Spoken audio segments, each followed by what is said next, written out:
तुलसी स्तोत्रम्।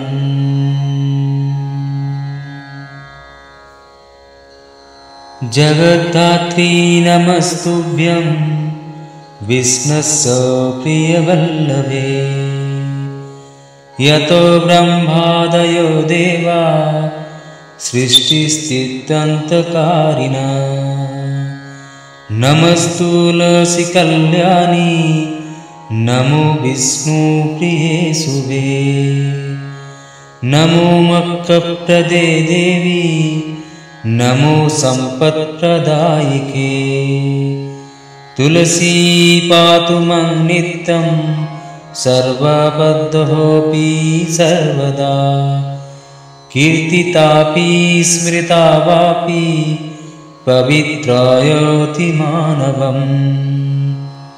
नमामि शिरसा देवीं तुलसीं विलसत्तनुं। यं दृष्ट्वा पापिनो मत्या मुच्यन्ते सर्वकिल्बिषात्। तुलस्या रक्षितं सर्वं जगदेतच्चराचरम्। या विनिहन्ति पापानि दृष्ट्वा वा पापिभिन्नरैः।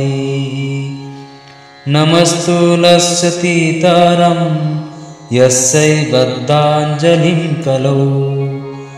कलयन्ति सुखं सर्वे स्त्रियो वैशस्तथा परे। तुलस्या न परं किञ्चित् दैवतं जगदीतले। यथा पवित्रितो लोक विष्णुना वैष्णवो यथा। तुलस्या पल्लवं विष्णुः शिरस्यारोपितं कलौ। आरोपयति सर्वाणि श्रेयांसि वरमस्तके।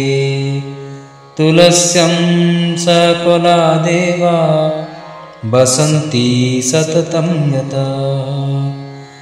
अतस्तामर्चये लोके सर्वं देवान् समर्चयेत्। नमस्तुलसी सर्वज्ञे पुरुषोत्तमवल्लभे। पाहि मां सर्वपापेभ्यः सर्वसम्पत्प्रदायिके। इति स्तोत्रं पुरा गीतं पुण्डरीकेन धीमता। विष्णुमर्चयता नित्यं शोभनैस्तुलसीदलैः। तुलसी श्रीमहालक्ष्मी विद्यार्विद्या यशस्विनी।